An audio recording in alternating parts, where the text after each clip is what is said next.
diangkat dari 1 Kejadian 32, diawali ayat 22 hingga ayat 32, atau dalam bahasa Batak 1 Musa 32, 22 sampai 32. Mari kita bacakan Bapak Ibu dan mudah-mudi secara responsoria. Kami akan membacakan ayat yang pertama, yaitu ayat 22.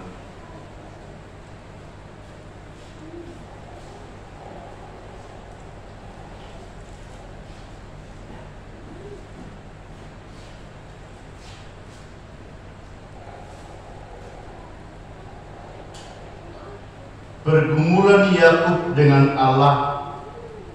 Pada malam itu Yakub bangun dan ia membawa kedua istrinya, kedua budaknya perempuan dan ke-11 anaknya, dan menyeberang di tempat penyeberangan sungai Yabok.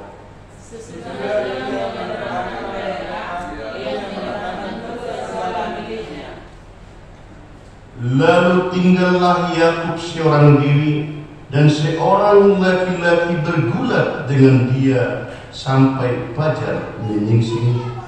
Ketika orang itu melihat bahwa ia tidak dapat mengalahkannya, ia memukul sendi kepala paha Yakub sehingga sendi kepala paha itu terpelecok.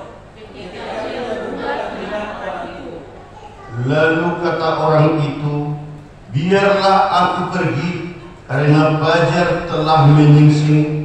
Sahut Yakub, aku tidak akan membiarkan engkau pergi jika engkau tidak memberkati aku.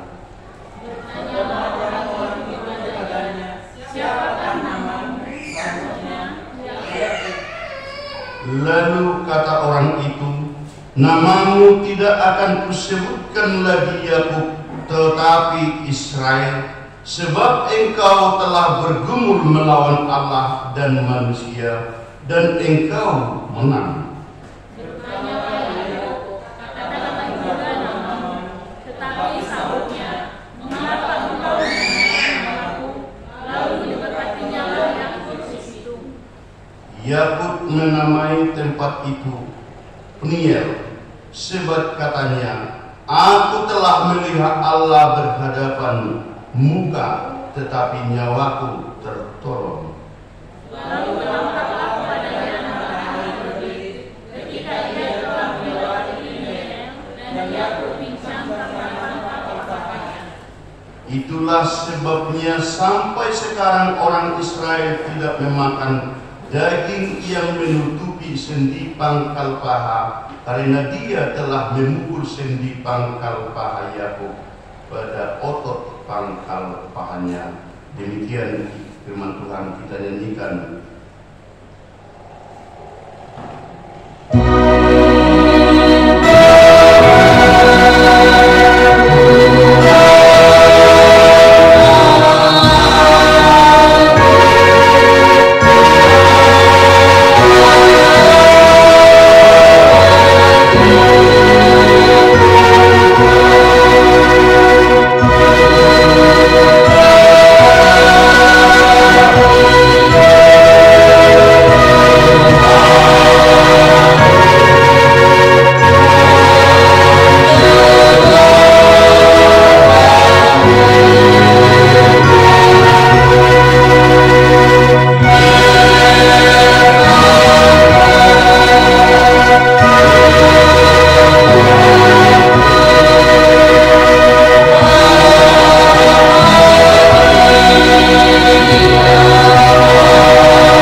sangat layak dan wajib tetap bersyukur kepada Tuhan karena firman-Nya bisa sampai kepada kita, yang menjadi suatu buah daripada karunia Tuhan yang menurut hidup kita hingga saat ini.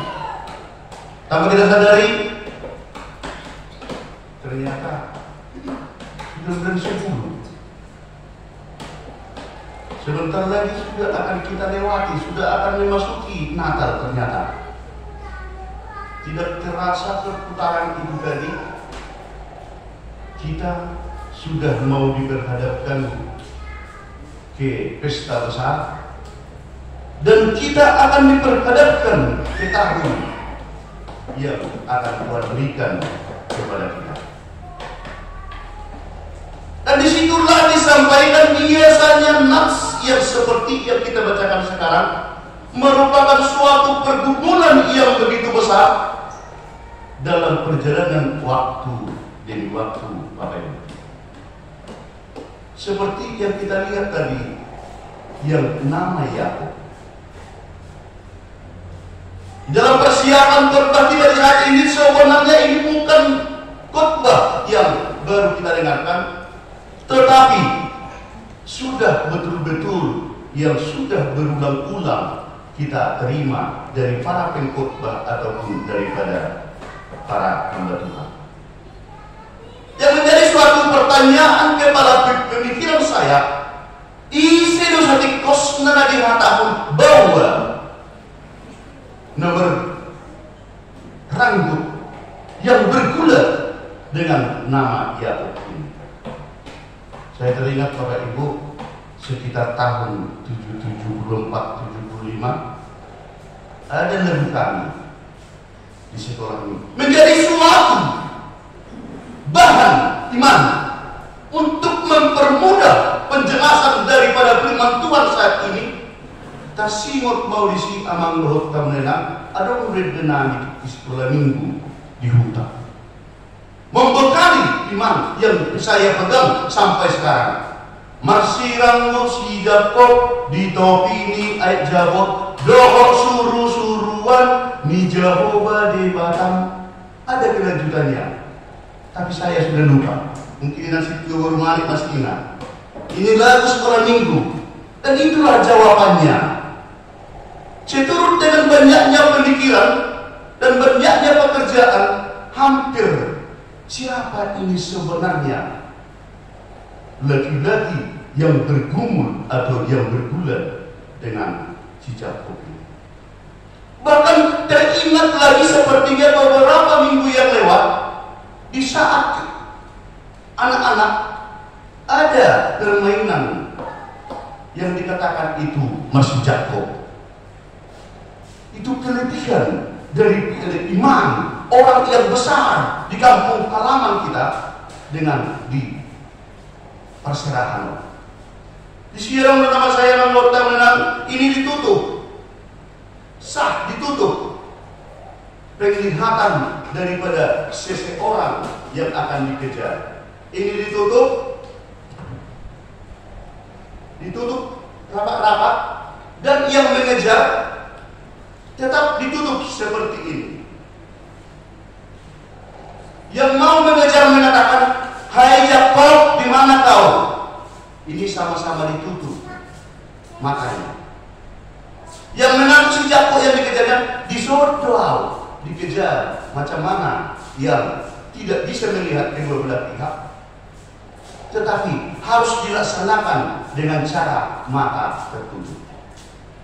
Itu melambangkan suatu yang menjadi suatu nats khotbah seperti di saat ini untuk mempermudah kita. Oh, ternyata begitu kasih karunia Tuhan terhadap orang yang tetap berserah kepadanya. Bapak Ibu yang dikasihi oleh Tuhan, di sini terlihat seorang Yakub yang benar-benar sesuai dengan di nats sebelumnya khotbah kita saat ini adalah saudara kembar dari orang tuanya yang bernama Ishak. Saudara kembar dari bapaknya dan ibunya saudara kembar, yaitu bersama dengan saudaranya si Esau. Si Jakob begitu antusias, mempunyai suatu karakter, mempunyai suatu keinginan yang begitu besar akan mendapatkan harta yang begitu banyak dengan cara segala macam, bahkan identik dikatakan dengan menipu, berbohong, mengakal-akali.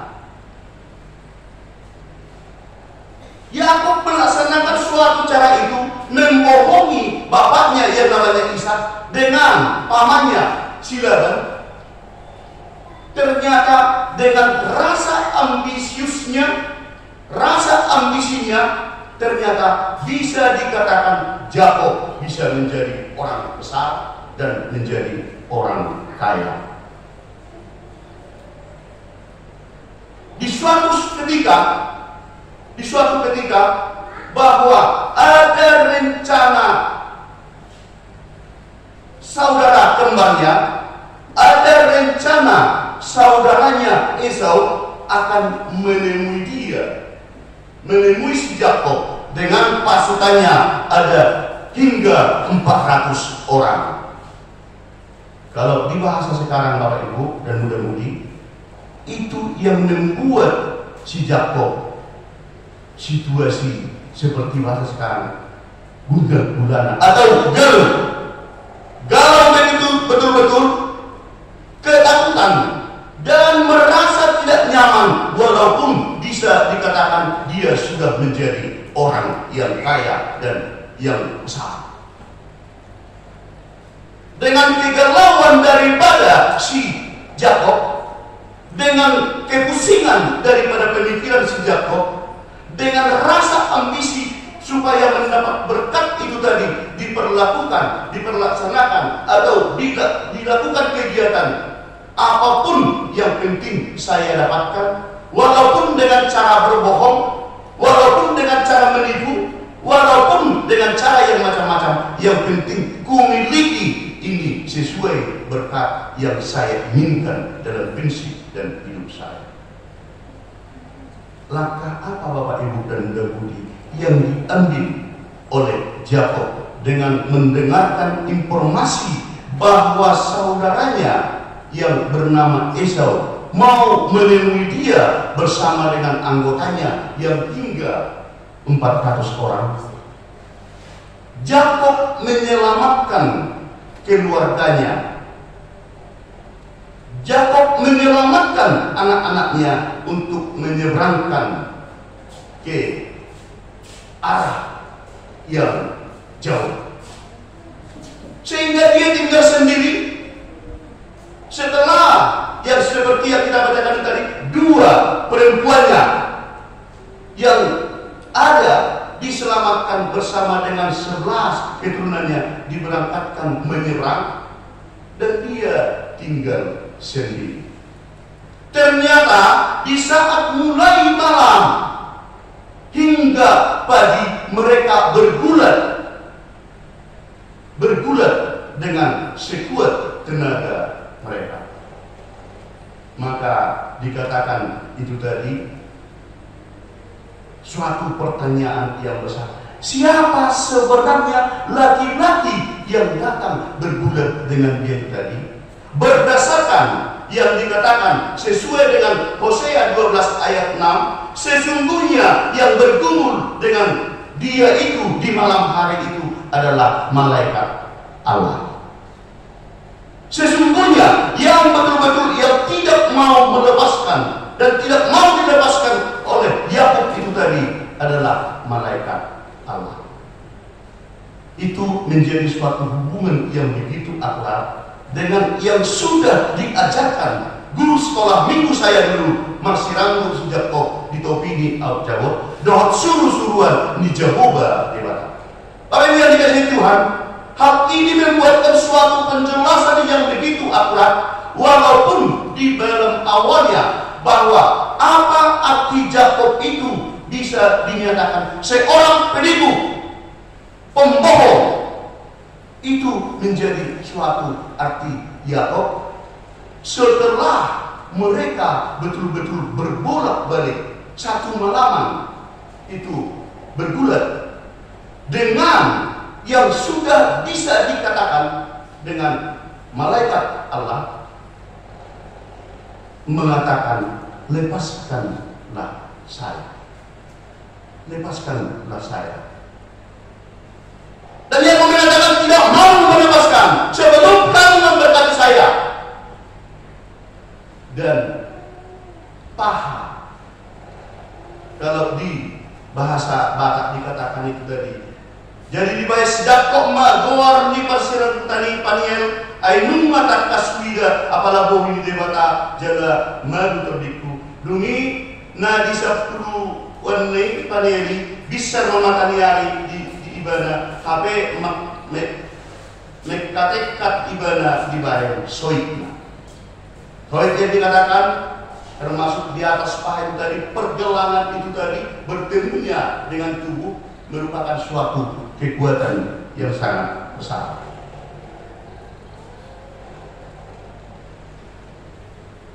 Dengan kondisi yang seperti itu Bapak Ibu, hal yang kronologis atau kisah yang terjadi antara Yakub dengan malaikat Allah itu, ada apa yang bisa kita pegang?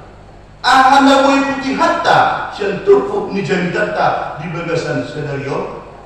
Kami membuatkan suatu grafik yang membuatkan suatu pesan iman kepada kita, pesan moral iman kepada kita dengan khotbah yang sudah ditentukan oleh pusat. Bahkan bukan hanya pusat HKIP yang menentukan, yang memakai khotbah ini yang menjadi suatu khotbah yang dikumandangkan di seluruh dunia ini yang bersatu dengan PGI. Di Amerika pun ini khotbahnya, kalau ada di sana yang berhubungan dengan PGI. Di Australia pun seperti itu.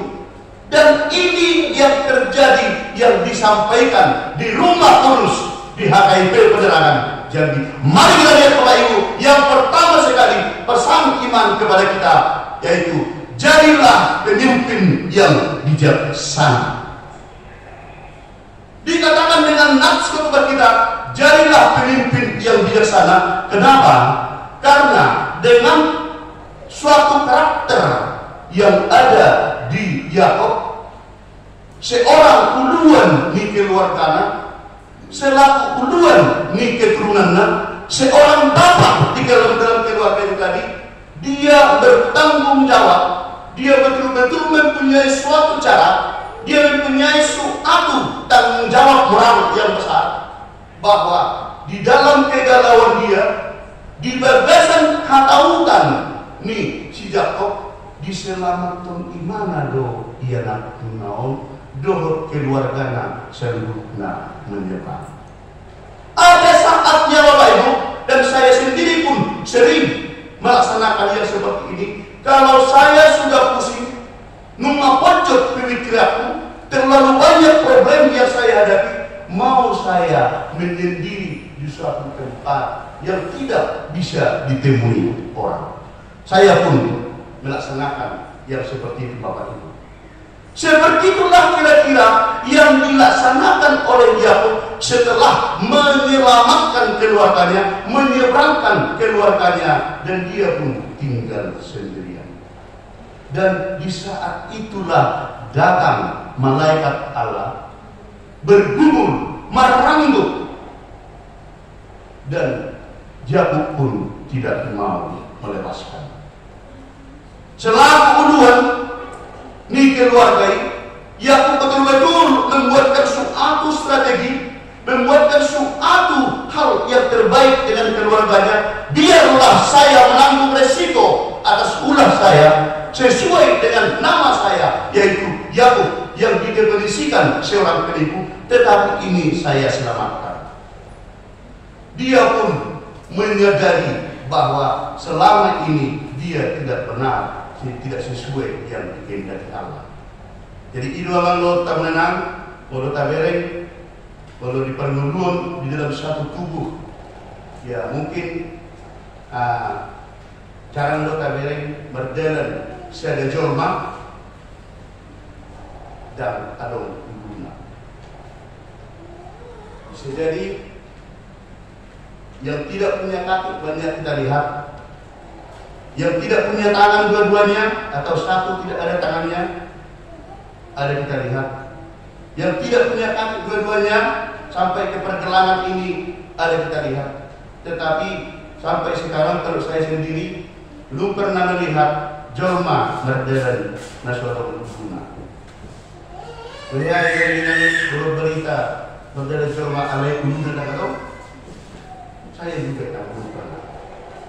Di situ yang dikatakan bahwa uluan itu, pemimpin itu betul-betul seperti yang dipraktekkan atau yang dilaksanakan oleh Yakub.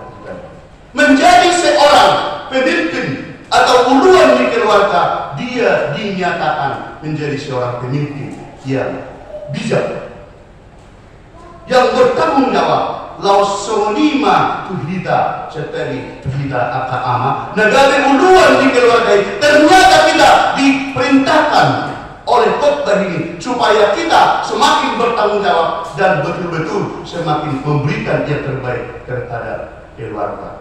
Roh suku-suku inang guru sagala jebo hama awaman nong jumu lemat tarung lebego ulu nami ulu di keluarga itu gak berjuru hona nama inang ulu hona nama daging. Syukuri kepada Tuhan, berarti selaku kepala rumah tangga itu tadi aranum na perjodoh mendapat Tuhan na aman na tahawongi. Jadi inang bebe kepala, lakukanlah menjadi suatu pemimpin atau uluan di keluarga yang lebih bijak. Itulah pesan iman yang pertama atas khotbah kita pada minggu ini. Yang kedua, Bapak Ibu, ternyata saya agak tolak belakang selama ini karena susahnya mencari hidup melalui atas hidup Mario. Sempat saya garis bawahi tidak penting ambisi. Ternyata melalui khotbah ini dinyatakan boleh ambisi untuk mendapatkan berkat Tuhan tanpa harus berpaling dengan kehendak Allah. Ternyata ya selama ini menereng di sini ay molo maha pugusuni nunga ditanggapi, hamurauni nunga dijolnori, sehingga saya pasrah. Berdasarkan nafs khotbah ini tadi, seorang Yakub yang betul-betul ambisi untuk mendapatkan segala sesuatu, mendapatkan berkat yang besar dari orang tuanya dan dari pamannya atau mertuanya, ternyata melalui khotbah ini dinyatakan bisa ambisi atau boleh ambisi untuk mendapatkan berkat Tuhan tanpa harus berpaling dengan yang Tuhan kehendaki. Firman ini mengingatkan kita, Bapak Ibu, ternyata kita diajari boleh ambisi untuk mendapatkan berkat dalam kehidupan yang Tuhan berikan kepada kita tanpa harus melaksanakan tipu-tipu, bohong-bohong, maka taidongan atau mencuri milik orang lain. Ternyata firman Tuhan saat ini mengingatkan kita boleh ambisi untuk mendapatkan berkat Tuhan, karena begitu dilepaskan oleh Yakub, yaitu malaikat Tuhan itu tadi, sehingga Allah menggantikan namanya dari Yakub menjadi Israel. Dia tidak mau melepaskan. Dalam karuang tuho, jangan masuk-masuk dulu. Sehingga Allah nggak dihamun aku, nunga ho, manalo dewata, getiun nama guarmu dan desijakku alai si Israel. Yang artinya, yang latar belakangnya menjadi seorang pembohong, yang latar belakangnya seorang penipu, dirubahlah di saat itu menjadi seorang penjual iman atau perhamunan, pemenang. Itu yang diartikan dengan nama itu. Kenapa? Kenapa si laki-laki malaikat Allah itu harus mempertanyakan nama dengan dia? Siapa namamu? Siapa namamu? Guarmu si Jakob. Allah bukan tidak tahu bahwa nama dia adalah si Jakob, tetapi mengapa harus dipertanyakan? Di budaya timur, Bapak Ibu, budaya Timur, nama bisa dikatakan sesuai dengan perbuatannya. Nama sesuai dengan karakternya. Artinya, tidak ada kebohongan lagi di saat itu dengan si Yakob. Dia dengan ikhlas mengatakan, nama saya adalah si Yakob. Yang artinya, saya penipu. Au berdanus, au amotoi, ima au sebenarnya. Itulah artinya. Mengapa harus ditanya isi doamu dan tidak mau si Yakob berbohong atau menipu lagi atau mengolok-olokkan lagi doamu si Yakob. Artinya bahwa dia di saat bertemu tadi dengan ambisinya yang begitu kuat, dia menyadari bahwa ditanya namanya dia dengan sejujurnya. Seperti itulah di budaya Timur atau di kita halak batak perang medok konon medawu gorga tu gabok sarupa goar tu pangalah. Sarupa goar tu pangalah. Jadi mulai dia halak batak jojok berupa dino.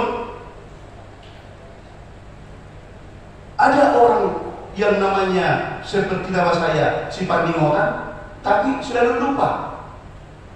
Ada orang yang namanya si Bengek, tetapi tidak pernah dia sabar.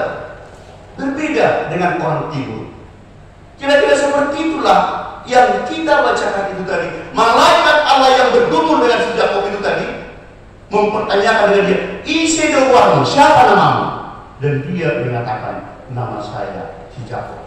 Dan itulah uraian, boleh ambisi untuk mendapatkan berkat Tuhan tanpa harus berpaling dengan kehendak Tuhan. Yang ketiga, firman saat ini, pesan iman kepada kita yang menjadi kekuatan kita dan tenaga kita menjalani hari-hari yang Tuhan berikan kepada kita, perlu genggam Allah dengan erat, mengakui diri seutuhnya. Ibadah kita dalam ini memberikan suatu kekuatan kepada kita. How? Dia kata. Tetapi yang kedua, kenapa Yakub bisa dan dia diberkati? Kenapa Yakub bisa melaksanakan yang seperti itu? Kepercayaan Yakub dengan kita sama. Kita sama-sama mempercayai Allah, kita mempercayai Tuhan Yesus, dan kita mempercayai Roh Allah itu Roh Kudus. Sarupa derita doa sejako. Apapun kesulitan, apapun pergumulan, apapun kemelut yang kita hadapi dalam waktu demi waktu, pesan iman kepada kita yang menjadi buah tangan daripada ibadah kita, rangkul dengan kuat sebelum kita diberkati. Ulang kedua, tadi itu si Yakob, naum makin sadar terus-terus kita ternyata bisa kita mengerjakan rasa hasrat kita atau rasa ambisi kita, mengerjakan apa yang kita inginkan tanpa harus berpaling dengan yang Tuhan kehendaki. Dan sebelum kita berkati, kita jangan mau berpaling daripada Tuhan Allah yang kita percaya. Kalau seandainya jemaat AIP penerangan yang tidak hadir gereja saat ini merasa rugi mereka. Kalau firman Tuhan ini menjadi senjata pengeras didengarkan oleh teman-teman kita. Bapak Ibu yang dikasihi oleh Tuhan, ini mempertegas dengan kita asa beta ajak masih beta kita menutung atau di akta hama langsung di akta dengan kita sendiri. Hama langsung di akta dengan hama siapa? Mari kita dengan cara itu tadi yang sudah dibuktikan dengan atas nama seorang Yakob yang latar belakang seorang pembohong dan penipu tadi. Ternyata Tuhan berkati juga dia yang menjadi janji ataupun pesan iman yang keempat, yaitu sudah ketemu dengan Allah, dia mendapatkan sinar kehidupan yang terang benderang. Apapun kesulitannya, pastikan dengan iman kita yang begitu kecil, bisa kita bertemu dengan Allah secara iman, secara haposialta, boido kita betul dapat pasu-pasu sian Tuhan ya kata. Dikirim jemaat nomor 439 dikatakan suatu lagu yang indah, berkat Tuhan mari hitunglah, kau akan kagum oleh kasih-Nya. Berkat Tuhan mari hitunglah, kau niscaya kagum oleh kasih-Nya.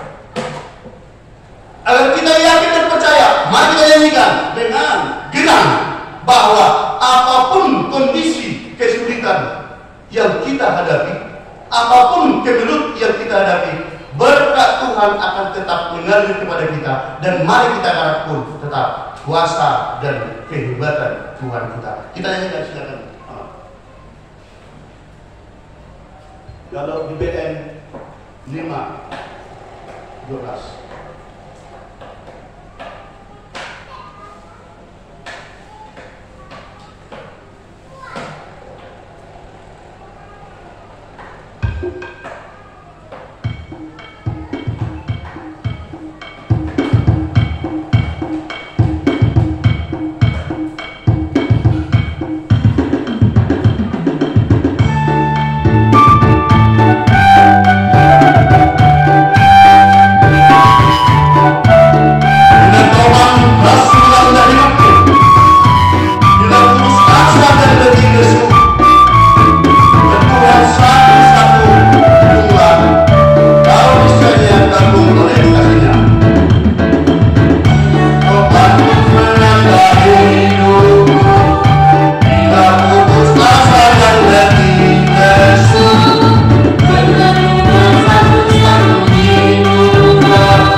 Variatif, kita berdoa. Terima kasih Bapa di surga atas kasih dan karunia-Mu ya Allah Bapa.